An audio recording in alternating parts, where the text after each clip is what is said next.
All right, welcome everybody. Wow.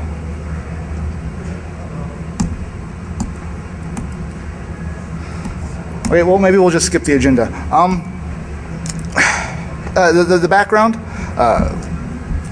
Well, this is our scope. We're just going to do. Originally, we're going to look at network PCAP dumps of the video game systems: Xbox, PS3, Wii, both server side and PS3. Then we're going to look at the hard disk of all these different systems. Let's be closer. Oh, a little closer. Everybody hear me fine? Yeah. About me, my name's Brandon Nesbit. I'm a security consultant with TrustWave. I'm a member of their incident response team. Do credit card data breach investigations. I've got a little bit of experience, and I like beer.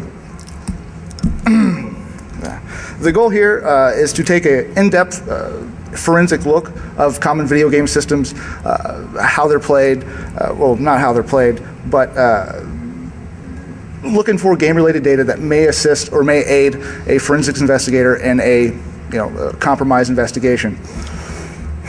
A little note here about consoles. Traditionally, I don't think consoles have really been looked at forensically, really seriously, I guess. But anymore, with these 7th generation consoles, the PS3, the 360, the Wii, they're all trying to really be the centerpiece of your living room. Maybe not so much the Wii, but both the PS3 and the 360, they do everything. You can stream media, you can play Netflix, you can play games, you can play Blu-rays, all this stuff, and it's not. It could provide a lot if you're doing like a forensic investigation with regard to the type of media, any type of internet browsing,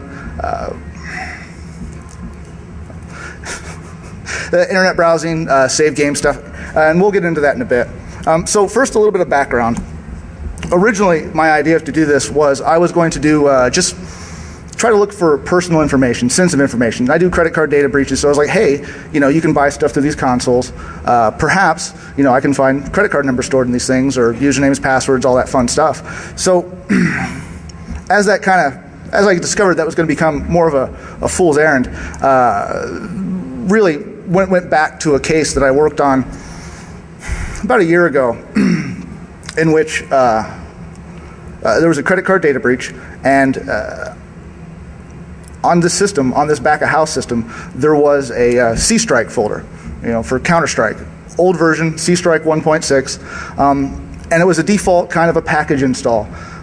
In this install, they had admin mod installed with 1.6, and as you can see here, we have a player's log. All the players that connected to this system that was compromised, credit card numbers were being stolen, and we also had this game server, and we had these IP addresses and these names of people who were connecting to this system at the time. Now, were they the ones who were doing the investigation or doing the compromise? Yeah, probably not. But the IP addresses that were on here, we were able to trace them back, using a normal GeoIP locate. You could go and see that they were originated in Russia. You could search their names, and you can find their little Steam ID community page, which we'll discuss in a bit, and all kinds of information. So it kind of got me thinking. And before I continue, a quick note on IP addresses and logs. Typically, IP addresses in a forensics investigation is more or less moot, really, because there's really no way for you to guarantee that source, because matter of fact, we know everybody on the internet is behind 7 proxies. And so, but on a video game system, why would an IP address be a little bit more relevant than, let's say, a security event log? Well, if you're trying to play a video game through Tor, what's going to happen? You're going to have a very high ping. Some might say over 9,000. And I'm sorry, this is my last name, I promise. All right. A quick note on our methodology. We want to keep warranty voiding to a minimum because, sure, we could take a PS3, we could take an old one, we could rip it up, we could install a mod chip, and we can try to get access to the hypervisor or, the NAND storage. But that's really kind of outside of a traditional forensics investigation. We really want to keep the tampering to a minimum. But there does exist several challenges with proprietary hardware, custom stuff. There's really no scientific documentation on any of these consoles or the software platforms, really. The only stuff that you're really going to find with regard to documentation is going to be stuff that the hacker community's done.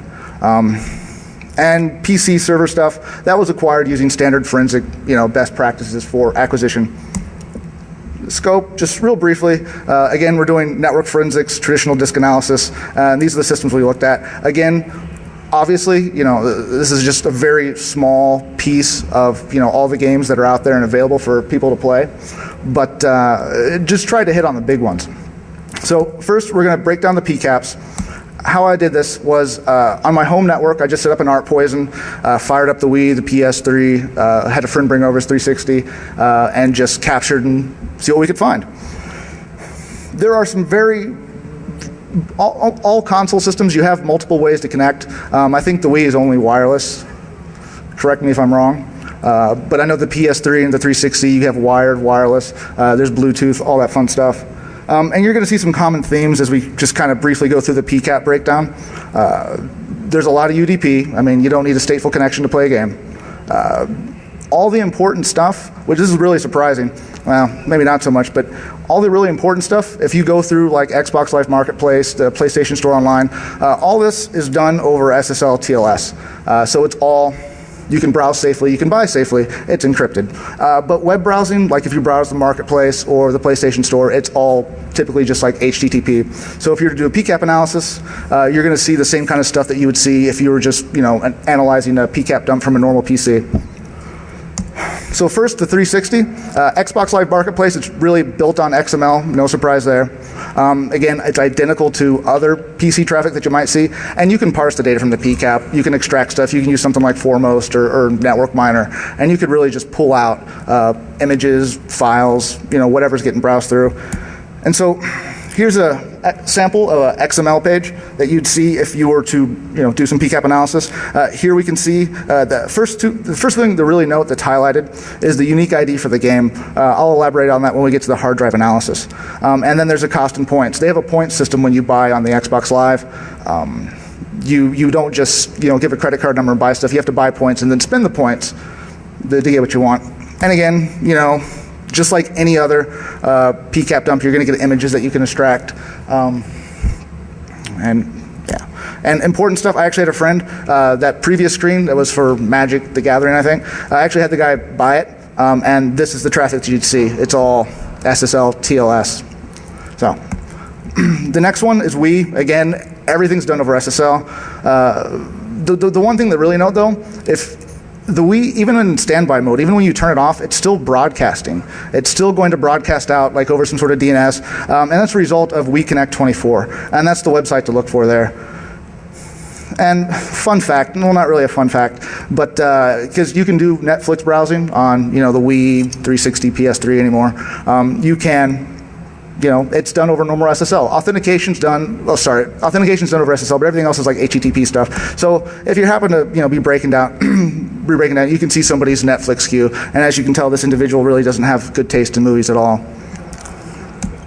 PS3 browser, they kind of have a custom browser, which is really interesting. Like Network Miner, I have a screenshot there. It does a really good job of kind of identifying it. But if you have logs and you see this PS3 application libhttp, that means you got yourself a PS3 on that network. The one thing that might be useful for forensics investigation with regard to PCAP analysis of a PS3 is the buddy list. That is done over XSL. So here we have a link down at the bottom, has an avatar. Online name, that would be the person's name. I've obviously obfuscated it to protect the quote-unquote gamer. And so and here we have an image for the profile. And yes, that is an active image. So there's our gamer. So moving on, so that pretty much it for PCAP analysis. There's again all the important stuff, all the really good stuff that you would want to get. It's done over SSL. But with regard to forensics investigation, if you do have a PCAP dump, it really would not hurt to go through because you can get a good idea. Because like I said, normal web browsing traffic is going to be like standard, like you would from any other internet browser. First hard drive we rip apart is the 360. All about the 360. The only thing to really note here is the last bullet with proprietary storage. They only allow authorized storage devices, which is if you're following along on in the PDF, I actually show how to break it apart, but it's a plastic encase. It's a standard 2.5-inch laptop hard drive. Now, if you don't have an Xbox 360 and you want to get a drive to kind of do this on your own, all you got to do is ask. Xbox 360s are notorious for the red ring of death. I'm sure anybody who has one, anybody who kind of follows the scene, is aware of the red ring of death. So, all I did was put a quick ad up on Craigslist. Hey, I'm looking for a 360 for parts. I need the hard drive. And I got about 20 people saying, hey, do you want more than one? So, and as we'll see, you really should wipe that before you try to sell it. Again, taking it apart, it uses authorized storage. Take apart the drive at your own risk. If you were to take apart the hard drive, you're going to avoid the warranty. There's a little Microsoft Holo sticker. And yeah, once you do that, you're not going to get your warranty on it. Once the drive is removed, you can just use your favorite acquisition method. I would recommend doing a DD, because that way it gives you a lot more options to use some of these third-party apps to load up the image. What's on the disk? You're going to have 3 partitions that are formatted FATX. You have partition 0, which, as far as I know, it's really just system information. Partition 2, you're going to have legacy backward compatibility, so meaning like original Xbox games that you can play on the 360. All that information is going to be stored there. And with partition 3, game saves, content, and cache. I do have a link there, which we'll talk about in the next slide. Also, if anybody is storing like media, pictures, music, movies, or anything like that, it is going to be in this directory. So for the 360, I've highlighted the first 3 things. Those represent profile IDs. So here we can see for the system there was 3 separate profiles that were used for the system. And you can break it down even further. Using that website, we could tell that this person had played Modern Warfare, and here we have a game save starting, November 22nd, 2005 at 12:59 p.m. So here we have kind of a timestamp. Here we can say, hey, at this particular point in time, somebody on the system was in fact playing a 360. Now, as far as, I do note the Mindax directory, that's where your music's gonna be stored. Again, you can find pictures. Now, this would be useful more along the lines of, I guess you could say, kind of like a criminal investigation. If more or less, if you were doing like a kiddie porn case, images are going to be stored there. You're going to be able to find it. You can just parse it out. It's really, really simple. You can use tools like Foremost or any other forensic file carving utility to do this. Again, kind of locating the information. Most game-specific information is going to be in partition 3. Really, what to look for is just some bullets, just kind of reiterating what I already said. What can you find? Well, obviously you can find the games that were played on the system. You can determine when they were played, at what times, when was a save generated. You're going to find gamer tags. Who are on this person's buddy list. And gamer tags, it's public information. You can simply look it up and get this information. And again, media stored, music, movies, pictures, and again, like Foremost, all that stuff will work quite well. And here's just a screenshot of Foremost doing its thing. And here's some screenshots of the kind of stuff you're going to find. Here we have pictures of the avatar. The one on the top right is our gamer of that system. On the bottom left, here we have movies. Those are mostly advertisements for Xbox Live Marketplace. And then the rest is pictures. Drive analysis. You can view live files in unallocated space. Viewing the live files is going to require a bit of a third-party utility, something like Explorer 360 or WinX HDD. Or if you have the effort, or if you want to put forth the effort, you can do some kernel modifications and just mount it into Linux. Some of the file types that are easily identifiable. Again, there's no scientific documentation on the stuff, so there's really no way to confirm it. But we could make a good guess. SU system update, title update, and FM friend manager, I presume. Here we have a screenshot. I've blurred it all out, but it's just a list of gamer tags. Again, you could look it up, you can validate, you can say, oh, these are this person's friends. Quickly wrapping it up, FATX is the same, file system type or partition type that was used in the Xbox One, so there's a lot of utilities to go through and parse it. It's the same kind of stuff you would find on any other PC. You can generate timeframes based on saved data, just doing kind of a live file system analysis. OS and other sensitive information is really closely guarded. But again, no real scientific documentation. If you're going to do an investigation, really the best thing to do outside of taking the hard drive and imaging it is really just to turn it on. I mean, you could browse the pictures through there, you can browse their music, and if they are using this thing to store child pornography or whatnot, it's going to be right there. And if you want to rip out the hard drive and scan for images, you're going to see artifacts in there as well, like you would for temporary internet files. The next one we look at is the Wii.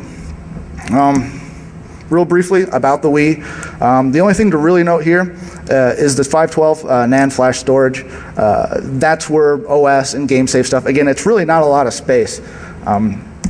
Getting to the storage, you can use legacy GameCube cartridges, or you can use an SD card. Aside from normal pictures, SD cards can be formatted to save games. And again, the 512 meg NAND storage contains the OS. It's all encrypted, by the way, with AES 128 CBC. Unfortunately, I don't know who thought this would be a good design decision, but the decryption keys are on the NAND flash with the drive. So it's pretty trivial to decrypt the whole darn thing. To access the storage, you have two choices. I mean, you could rip the thing apart and just go crazy with a soldering iron, or there are plenty of exploits you can use. Banner bomb. I know there was I think they patched it now. There was a Legend of Zelda hack that you could use to get to what you needed. What I wound up doing is I just procured a copy of Hack Me. I used the Banner Bomb exploit. You install a replacement. You dump the NAND right to an SD card, and you have your little boot me menu. And then from there you dump it. Creates a file just called nan.bin, and it creates a separate file called keys.bin. It's intelligent enough to create the key file for you. So you just use a separate utility to go through and decrypt it. And I make a note to this website. These guys do a lot of good work with Wii hacking and all that. So if you're ever curious, I'd highly recommend checking those guys out.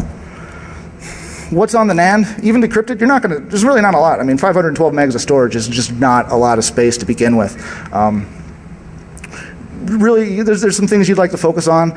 If you go back to the previous link, they actually have a list of all the directories and what they mean and what you're going to find in there.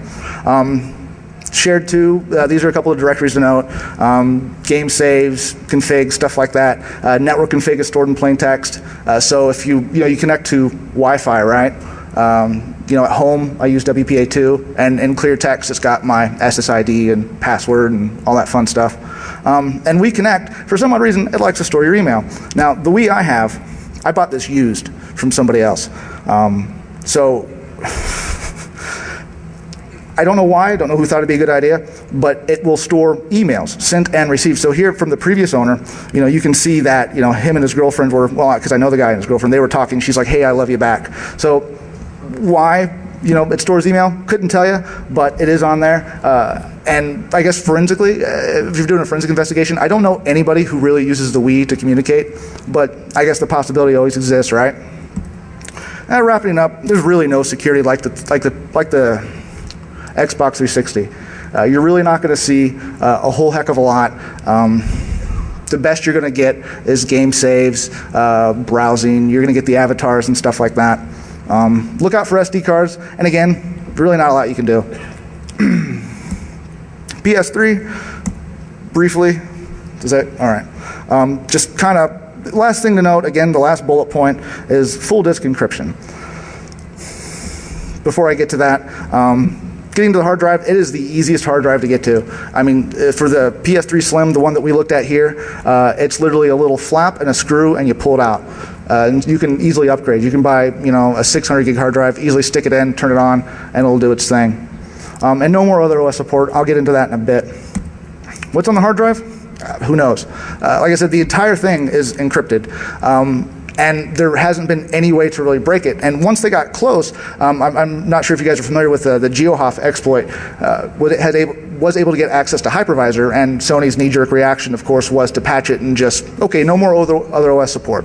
So it's kind of theorized is that the decryption is stored in one of the SPEs of the cell processor. Again, since there's no documentation, it's really no way for us to confirm that. Looking at the raw bits isn't going to help. Again, it's just a bunch of gibberish. PS3, if it's not a slim model, and it hasn't been updated, and there's a way you can determine what patch level it is just by looking at like a PCAP dump. You could install Linux. It used to have other OS support, and that's easy to get to. But if you really want to determine whether or not the other OS is on, again, that's just like the Wii and the 360. Plug it in, turn it on, and there you go. Other OS version info. If you were to do kind of like if you had a PCAP dump, you're going to see it's going to go out. It's going to do check for updates and stuff like that, and it's going to download this PS3 update list.txt, and it'll tell you, what version it's running at, and it'll check. There's like a pup file that you can download. So if any reverse engineers are out there want to figure out what's on these updates, it's really easy because you could just go download it right to your PC. Wrapping it up, turn it on, and go. Traditional file analysis, really not a no-go. Most of it's really outside of a traditional forensics investigation. I mean, if you wanted to crack the case, install a mod chip, and kind of go crazy with it, you're more than welcome to. But if you're to do like a forensics investigation for an actual case you're working on, you're really likely not to do that. Now we leave the consoles. We're going to get server side. There's a lot of game servers you guys can host. I'm sure you guys are familiar with Unreal, SourceDS. What is it and why? Again, SourceDS stands for Source Dedicated Server. Anybody can host, freely host any games. You don't even have to buy the games. You can just download it and you can host your own game. It runs on both Windows and Linux. It's multi-platform. And obviously there's a lot of games. For this, we focused on Left 4 Dead 2. All other SourceDS games are pretty much the same. Again, it's a huge understatement. I mean, I'm really just kind of glossing over it, but you guys get the idea, I hope. Steam and Source, a primer, just real briefly, it's multi-platform. The one thing to note is, they reported in January, there's over 25 million active users. So it's not something that's esoteric. There's a lot of people that use this. There's a lot of people that play that. And there's a lot of information that, that could be useful to a forensics investigation if you were to find this installed on a system. So what? Compromised box with this server, it's not as unlikely as you may think. It's actually pretty common if you find a compromised box. You're going to find not all the time, but chances are there may be a video game server that's installed. I've seen it a few times. I know some of my coworkers have seen it quite a few times as well. Now, Steam itself, it generates a lot of logs, both client and server side. And what can you get from this? IP addresses, Steam IDs, time spent playing, and typed conversations if it's enabled. Only thing to note here is the Steam client. Here you have the UDP ports 2700 or 27,000 to 27015. That's the only thing to really note. Just kind of put it in here for your reference. Directory structure for the SourceDS server, it's very similar across Linux and Windows. Windows, the only real difference is Windows is going to be in the program files directory, whereas Linux, it might be more of a custom path. Now, non-Steam servers exist, packages installed, like the earlier example I provided with the IP addresses of the admin mod logs. Now, like I said, we were able to trace all that fun stuff back. All those IPs went back to Russia. We had the Steam IDs. We were able to look it up. And I think we'll get to that slide here in a minute when I talk about the Steam community pages. Logs, again, that's where they were located. Really not a lot to really report there. And there's a screenshot of that. What's on the logs? Your log files are going to start out like this. It's going to launch the configuration file first. So if you were to just open it up initially, you're going to see a bunch of gibberish that really means nothing to anybody other than it's the configuration. You might be able to see, the Archon password or the contact information of the server admin. But again, if you compromise the box, you're really not going to put valid. I would hope not. You're not going to put valid contact information in there. Continued, what's in the logs. Here we can see people connecting. When they're connecting, when they disconnect, their names and their Steam ID. Continuing on, the Steam ID, this really is a wealth of information. I imagine that some marketing guy just really loves the whole concept of Steam. It provides, again, a lot of information. Steam IDs, they're in that format, and you can easily look them up. If you have a Steam ID, there's a lot of different websites you can go to, or you can just Google it, and it may take you right to the page. Now, if you have somebody's Steam ID, you can go to their Steam community page. Now, unless they have this disabled, you're going to get a lot of information about this individual. You're going to have their name, the games they play, how often they play them, when they play them, and all of their friends and who they play them with. It's all there, and it's all publicly accessible, and it could be useful to a forensics investigation to give you an idea as to what these users are doing on the system or how often they play. And now, there's our friend again. Wrapping it up, if you believe that there is a video game system that's installed on here, I mean, obviously if you have a server and you're doing a forensics investigation, there's a lot of places to get good information. I mean, you have your event logs, you have your file analysis, just standard forensic methodology. But the logs, or the video game server itself, it's a very small footprint of the overall server, and it can provide a wealth of information as to the activity and the general usage of this server. Again, the configuration file, you can find the server admin contact information, and again, it's a very small footprint to look for in the big scheme of things. Windows 7 OS X, and this section, we're going to look at Windows 7. I just boot camped off this MacBook Pro. We look at Steam and World of Warcraft Trial. Unfortunately, didn't buy the full version, but Trial, just as good, I imagine. OS X, something to note here, Steam was recently released for the Mac. So now you can play all these fun games on your Mac. So the Mac, nobody can say the Mac doesn't have games anymore. You can play Half-Life 2, Portal, Team Fortress 2, and there's a lot more on the way. And again, the Mac, you can play, there's a World of Warcraft client for it as well. And just for silliness, when they released it, this was the image they did, or this was their little advertising thing. Thought it was pretty neat.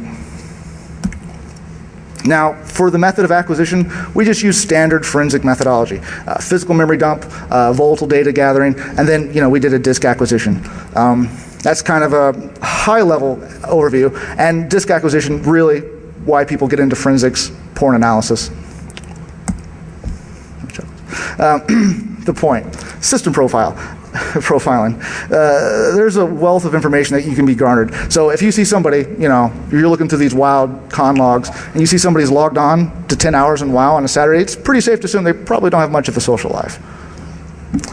Information with regard to general activity of the system, and account information accessible. The perfect alibi, sorry officer, is playing TF2. Now, a quick note on that. Again, when you're doing a forensic analysis, when you're doing a forensic look at something, and you have these logs, what this tells you is a particular activity took place at a particular time. Now, if you were to try to tie that to a specific user and you're just using one log entry, it's probably really not going to hold up. You probably need a lot more to go with that, particularly with like a criminal investigation. You're going to have more data points than just, one log entry that somebody connected to a game server. Where you're going to find the stuff, OS X, application, asterisk.app, user profile, and this is true for any system. Do a mem dump against it and run strings against it, and that is just a really awesome dictionary file, just kind of a tip. Windows, program files, user app data, and there's a little bit more security safeguards, I guess. It's a bit of an understatement, I suppose. Warden for WoW is installed by default. Warden is kind of it's like a piece of, I don't want to say spyware, but it's a client that enforces the EULA of Blizzard's World of Warcraft. It's a client that runs in the background. It's there. It's by default. When you install it, it's there. You don't really have much of a choice. On OS X, from what I understand, it is an optional feature. Now, for the PC OS X, this is the general location of where you're going to find the data for Steam on a Windows box. Games are stored in a single non-compressed archive, so you're not going to see a bunch of small files. You're going to see a couple of big files in the program files directory. And the con logs are going to be there. Connection log 270 asterisk asterisk. If you go back to the port list, the 27015 means that person actually connected to a game. If it was something else, con log 5,000 or whatever, it's probably not playing a game. It's probably like an update. OS X, lot of the same, and the con log directory is in a different location. User profile, library, application support, Steam logs. The connection log, for the user end, if you're connecting out, this is what you're going to see. The log starts, this is your IP address, you started connecting, and the connection complete, and it tells you, you can get a good idea for how long they played on this particular system. So if you need to prove that what actions were taking place on a system during this time, and you have these logs available, you can say, oh, well, this person was playing Left 4 Dead 2 for, 3 hours. Other notes on Steam, most of the client-side stuff, as with the PS3, the Xbox 360, the Wii, it's all encrypted. You're really not going to see a lot. It's all maintained on the server end. So none of it's stored. I know back in the day, Steam used to store your password in plain text in its install directory. They don't do that anymore. At least I hope not. No, they don't. Valve has an anti-cheat called VAC. Again, not much documentation on that, but it functions very much the same way as Warden does for World of Warcraft. Game configure information. You have download directories, and it's noted by app IDs. You can find this, it's all public information. 220 is now marked for downloading. That's an example from a log entry. And here we can tell that at this time, Half-Life 2 had started downloading. Now we looked at the World of Warcraft trial. What to look for, connection logs. You can find a lot about the user, what realm they play on, their character name, stuff like that. A lot of gamer info. Now, WoW has a official site that maintains all this character information. It's called their Armory. We'll get into that in a second. Again, the same data exists. Those are the locations. Here's your connection log. Here you can see when this person connected, where they connected to, and for how long they were connected to it. It's all there. It's all easily readable. And you know, I'm not saying you should go out and delete these logs. They may assist you. They may, you know, just be litter on your system. But it's there, and for a forensic investigator, it may be useful. WoW gamer information. Again, WoW Armory. This is another public venue for you to be able to gather information as to, you know, what this user's doing. In the install path, it's going to have the account name, the character name. So you can go to wowarmory.com, wowarmory.com, and search that name, and you're going to see this general character activity. You're going to see what achievements they just got, what time they got them. It's all there. It's all publicly accessible, very much like Steam. So if you need to corroborate evidence and timelines, it's all there. Other notes on WoW, Warden, anti-cheat, it's there to, again, I'm very curious to call it, very spacious to call it spyware, but I mean, it's as much spyware as Norton is. Rootkit.com, somebody reversed it. They did a really great write-up. I highly recommend you go read it. They do have two-factor authentication, which is something that was interesting. This was a nice little bit that I learned. I didn't realize they were even offering this for video games anymore. You can do two-factor authentication. So for an optional fee, they can provide you a token that will generate a PIN, very much like an RSA token that you may have at work. So, you know, when you log on, let's say somebody compromises your account with maybe a keylogger, something like that. They won't be able to log on unless they have that token. So that's kind of the point of two-factor, right? Battle.net, earlier I had a note that it's going to extend to StarCraft 2 and Diablo 3, but StarCraft 2 is already out. Didn't really have time to make a write-up on it, but you know, go StarCraft. Game settings and user configs. Now, what's really interesting, this is just kind of off the wall, not really forensic related, they all validate with hashes. So, you know, your video game, your configuration file, if you try to go in and edit manually, it's going to give you a it's going to kind of give you a checksum error and say, no, this isn't right. Don't do this. So that's another option. Wrapping it up, you know, constant development on engines and games. You know, MMOs, I didn't really touch a lot. Again, World of Warcraft barely scratched it. There's a lot of MMOs out there. They have a really long development, long life cycle. EverQuest. That's been around for, hell, it's been around for a long time. And they're still coming out with service packs. I mean, I remember, you know, well over a decade ago, you know, people were ranting and raving about EverQuest. And I guess people still play it. Big name publishers, they have a very strong commitment to security, but they also have a very strong commitment not to release documentation on their platforms. So, if you wanted to get some really good technical information, like about the Warden, about the Valve anti-cheat client, it's just simply not going, you're not going to get it. The information that exists all comes from, you know, you guys, the hacker community. Modern big name publishers, again, not a lot to begin with. All the subscription stuff, you know, for personal information, it's all handled server side. So you're not going to find credit card numbers stored on the system. You're not going to find, you know, username and password stored on the system unless, you know, somebody has a plain text file saying my WoW account login information. And lastly, you know, not much documentation, proprietary code and all that fun stuff. And it went a lot quicker than I thought. If you're going to sell your console, wipe the drive. It's not that hard. Or if somebody's like, hey, I'd like to buy your Xbox 360, you know, don't give them a hard drive. You can buy their own hard drive. It's not that expensive. Well, Comparatively speaking, it really isn't. In the not too distant future, these type of logs may be used in a criminal investigation. They may be used to defend you. They may be used to convict you. It depends on really what the case is. And again, like I said, a log entry, all that proves is a particular action took place at a particular time. If you need to tie it back to a particular user, you're going to need a little bit more than just a log entry in general. So it would be an aggregate of things. 7th gen consoles are maintained and updated consistently. The moment you see like an exploit release, like the GeoHoff thing for the PS3, the next day there's a patch out to fix it. Same thing with the Wii. The moment, like not the moment, but as soon as they can come out with an exploit to get access to the OS, there's a patch out to fix it. And they're really good about making sure they maintain these patches. If you want to play online with your PS3, you're going to have the latest patch. Same thing with the 360. If you want to play online, if you want to use your thing, you're going to have the latest updates.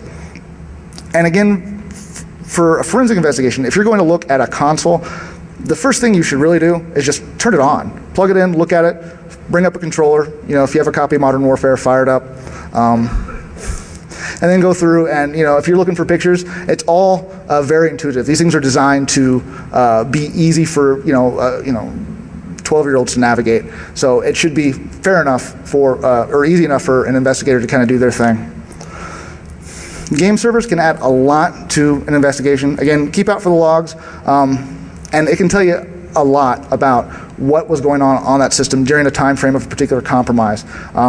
If you're trying to determine what happened on the system, even if it's more or less outside the scope of your investigation, if you're trying to determine a credit card data breach occurred, it's likely that the attackers didn't install a Counter-Strike server. But again, it's good information to have.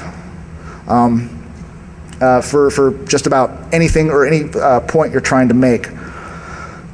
Newer PC games, much better at security. DRM, nobody likes DRM. That's kind of what Steam is, right? It's just a big DRM client. But they're very good at it. And they're very good about, and the reason is because nobody likes cheaters. Well, not everybody. But in general, back in the day, Counter-Strike, old school, there was a lot of cheating, and it was very easy to do. I mean, anybody with a modicum of experience could just easily go through with an aimbot and own an entire server. They got a lot of people upset. Hence, we developed VAC, and it's only being developed more and more. It's getting a lot harder to cheat in these online games. Same thing with bots for World of Warcraft. Sure, you can run a bot, go out and do your thing. Somebody made an example, I think it was an episode of Law and Order, where their defense was, well, I was playing World of Warcraft at the time, look at the logs. And they're like, oh, well, yeah, but lo and behold, they were using a bot. Well, if you're a forensic investigator and you miss a bot, you should probably find a new line of work. And I guess that's pretty much it. Just a couple of shout outs, Spider Labs, a couple of friends, and this guy, the anonymous friend on PS3. So if anybody wants a copy of these slides, I think my contact information is in the is somewhere out there on the thing. Worst comes to worst, you can ask me in the Q&A room, and and I can shoot it off to you. Because I took out a lot of information that was in the slide on the DVD. I go through step by step on the PDF as to how to go about taking apart your hard drive. There's a lot more images, there's a lot more details, a lot more narrative. Here, kind of broke it down, and I think that's really early, aren't we? Yeah. C'est la vie. So yeah, questions? Yes. A lot of, as you said towards the beginning, a lot of these game consoles are trying to be your media center. Did you look into if you're hosting video files on a computer or just the DVD and the Blu-ray disc you put in it? Is it tracking that to see if you can get a list of what movies they've been watching that aren't stored on that device? The 360 is really good at that. I mean, like I said, there's really no file system security on it at all. I mean, if you want to just go through and troll through the partition directories, if you want to open it up in, like, let's say Explorer 360, it's there. I mean, you'll be able to find it, or you can find file system artifacts in, like, let's say, an unallocated space. But like, let's say for the PS3, not a lot. If you do have, I do believe there's various media center applications you can use for, like, let's say the PS3, and you can stream movies using this application through your PS3. Now, like I said, if you look at the hard drive, not going to see a lot, but if you do look at the PS3 media center, you're going to see, I do believe they maintain a kind of a backlog of what was in the buffer, what was run, what was being done. But then again, like I said, if you're investigating somebody's PC, there's a lot of other places to get information. But yeah, you can find that information on some systems. Not so much. Well, and I know, just as a side note, just observing when my PS3 that aged, if I put in a DVD, I stop the film, take it out, put it back in, it starts in the same place. So remembering that, I don't know exactly what the criteria is, but if I leave it out for long enough, if I put enough other stuff in it, it forgets. Yeah. It's unfortunate too. I mean, the PS3 really is a sophisticated piece of hardware. I mean, I'm not trying to gush, but it's really awesome. Yeah.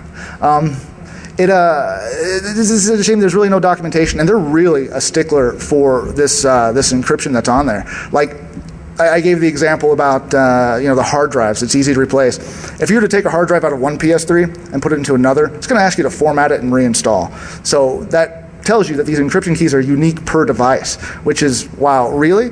Whereas the Wii, it's on the thing, it's on the hard drive itself. Like I said, it's theorized that these decryption keys for the hard drive exist in one of the SPEs on the cell processor. But as far as what's on the PS3, I really wish I could go into more detail as to how it works, because I would love that information. If there's any developers out here who work on the Sony PS3, I'd love to pick your brain. No hands. But yeah, I really wish there was more documentation. If we could go through, and the system was a little more open-ended. And after taking away the other OS support as well, I don't know if I took all that out of the slides or not, but originally I kind of had a bit of a rant about it. I mean, what other system takes away features from its users? Some people bought these systems for the explicit use of, like, hey, I want to install Linux on my PS3, and now you can't do it if you want to, maintain a PS3 as well. I think there's a class action against that now. Anybody join in on that? No. I don't know about full out, but what I heard, I can't give you any references or substantiate this at all, but what I heard basically was they were still selling the PS3 to loss like most of them do to sell consoles, and people were buying it to make supercomputers. Yeah, I've actually heard about that. I heard the government had bought a whole bunch of these things that are using for password cracking, because it's a cell processor. I mean, what is it good at? It's good at crunching numbers. I mean, that was just an indication I heard. yeah. And again, like I said, I can't substantiate it either. I mean, all that's really kind of hearsay, right? But yeah, I mean, like they're pretty powerful machines. You can do a lot with them. Again, I just wish the PS3 is a little more open. Any other questions? Just a statement, I guess. It seems as with, especially around multiplayer games, as it becomes harder and harder to cheat, combined with the social aspects of some of these games, like who their friends are, when they're online, and all that stuff, you might be able to combine those two things to make it look like other people are cheating, they get kicked off the system, they're competitors or whatever, and that might be, I guess, another kind of form of cheating almost. Well, like you said, like you made a good point. MMOs anymore, these online RPGs, they're a lot of people. Well, from what I understand, they love it because it's a big social thing. I know I was a huge WoW nerd for a long time. I recently quit the addiction, so I mean, people love the social aspect. It's there. I guess you could do that. I mean, it's not entirely impossible. It'd be interesting to see. I mean, as I know, like, for example, World of Warcraft, the only reason I mention it is because they've got, 11, 12 million users worldwide? Some ridiculous number. So it's I guess it's possible. I mean, if you can compromise somebody's account, or if you could really get together with, like, the other social network, or the rest of their social network, it's quite possible to do that, I'd imagine, yeah. Any other questions? Yes, no? All right, I guess if there's any other Q&A, it'll be in Capri, room 105, 106. Follow the sign. Thanks for coming, everybody. I appreciate it. Thank you.